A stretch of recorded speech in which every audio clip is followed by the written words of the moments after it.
Today on Rappler.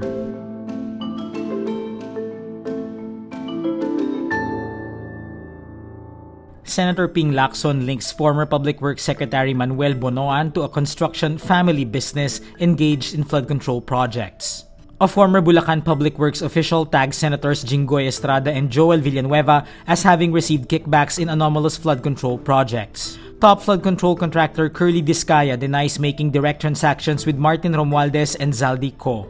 President Ferdinand Marcos Jr. halts funds for flood control projects in the 2026 national budget. And the International Criminal Court indefinitely postpones the pre-trial hearing of Rodrigo Duterte.